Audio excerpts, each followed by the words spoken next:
Hello everyone, and welcome back to our channel. Today, we're diving headfirst into the chaotic, blood-soaked, and often misunderstood world of one of Olympus's most notorious residents, Ares, the god of war. When you think of the Greek gods, you might picture the noble Zeus, the wise Athena, or the artistic Apollo. But Ares, he's the one charging into the fray, spear in hand, consumed by the pure, unadulterated rage of combat. He's not the god of strategy or noble victory. He's the god of the frenzy, the bloodshed, and the sheer brutality of battle. Born to the king and queen of the gods, Zeus and Hera, you'd think Ares would have been a celebrated prince of Olympus. But that couldn't be further from the truth. In fact, he was arguably the most disliked god among his peers.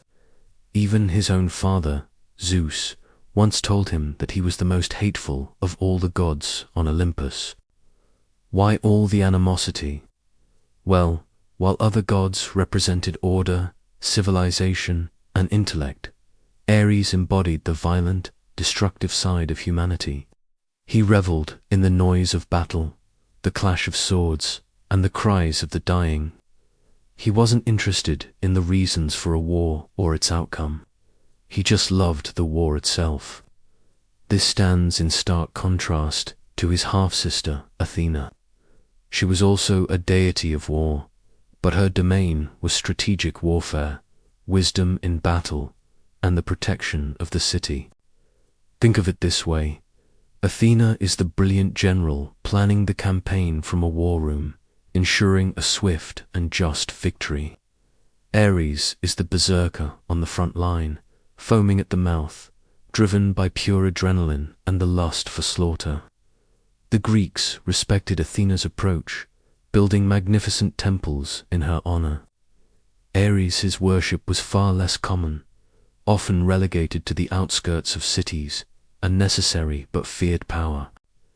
The Spartans, known for their fierce martial culture, were among the few who held Ares in high regard, seeing him as the ultimate embodiment of the warrior spirit they cherished.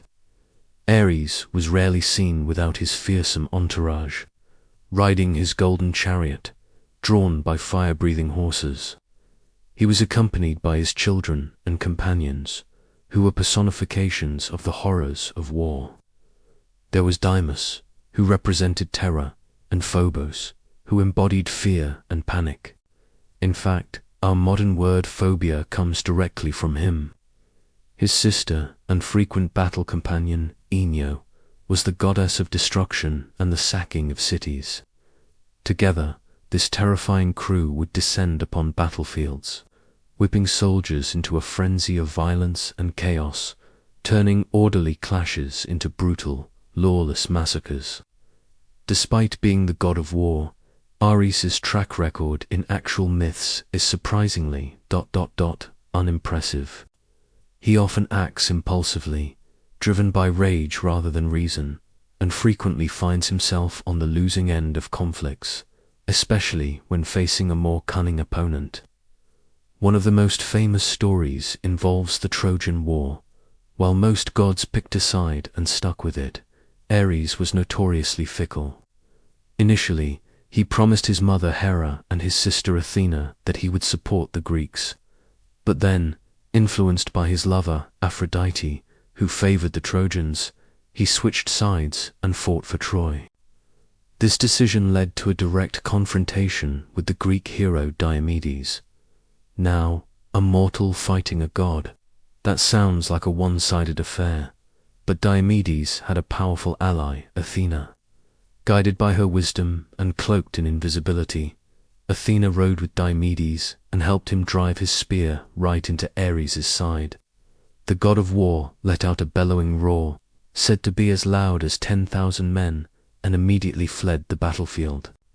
He flew back to Olympus to complain to his father, Zeus, who, instead of offering sympathy, essentially told him he got what he deserved for causing so much trouble. It was a humiliating defeat, showing that brute force is no match for clever strategy, and this wasn't his only humbling experience. In another tale, two giants, Otus and Ephialtes, managed to overpower Ares and trap him inside a bronze jar for 13 months. Olympus was in a strange state of peace, with no one to incite war. It was only when the giant's stepmother told the god Hermes about Ares' predicament that he was finally rescued, weak and nearly broken. Being captured and imprisoned for over a year is hardly a glorious chapter in the life of a supposed god of war. Perhaps the most famous story involving Ares isn't about war at all, but about love and scandal. Ares was engaged in a long-standing, passionate, and very secret affair with Aphrodite, the goddess of love and beauty. The only problem? She was married to Hephaestus, the god of the forge and craftsmanship. Hephaestus was known for his physical imperfections, but also for his incredible ingenuity.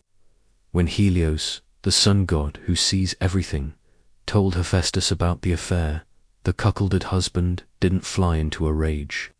Instead, he plotted a brilliant revenge. Hephaestus forged an unbreakable, invisible net and set it as a trap over his bed. Then, he pretended to leave on a trip. As expected, Ares immediately went to comfort the lonely Aphrodite. The moment they were together, the net sprang, trapping the two lovers in a very compromising position.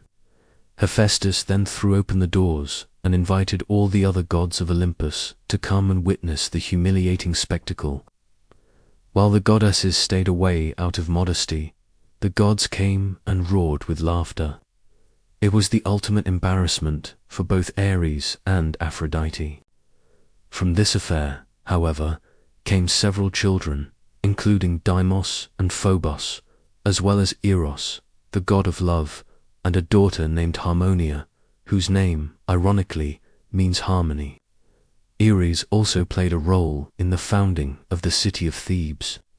Cadmus, the city's founder, killed a sacred serpent that was guarding a spring. Unbeknownst to him, the serpent was a son of Ares. Furious, the god of war demanded vengeance. Cadmus was forced to serve Ares for 8 years as penance. After his service was complete, Athena instructed him to sow the serpent's teeth into the ground. From these teeth sprang a legion of fierce, fully armed warriors called the Spatoi. These warriors immediately began fighting each other until only 5 remained.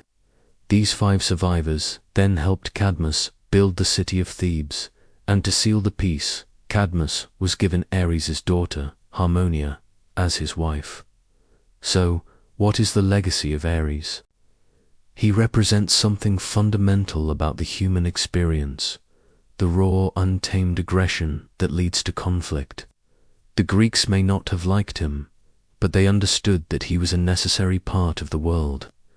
They recognized that war wasn't always strategic or noble. Often, it was just brutal and chaotic. Ares was the divine embodiment of that ugly truth. He serves as a powerful symbol of the dangers of unchecked rage and the destructive nature of violence for its own sake. Unlike Athena, who offers the hope of victory through wisdom, Ares offers only the certainty of bloodshed. He is a constant, dark reminder of the primal chaos that lies just beneath the surface of civilization. He may not be the hero of many stories, and he certainly isn't the most popular god on the block, but Ares' presence in Greek mythology is crucial. He completes the picture of the divine, acknowledging that for all of humanity's aspirations towards art, knowledge, and order, there is also a powerful, terrifying pull towards destruction and war. And that is the undeniable, fearsome power of Ares. Thank you so much for joining me on this journey into the heart of battle. If you enjoyed learning about the most infamous god of war, please hit that like button. And don't forget to subscribe and ring the bell so you won't miss our next dive into mythology. Let us know in the comments which god or goddess you want to see us cover next. Until then, stay curious.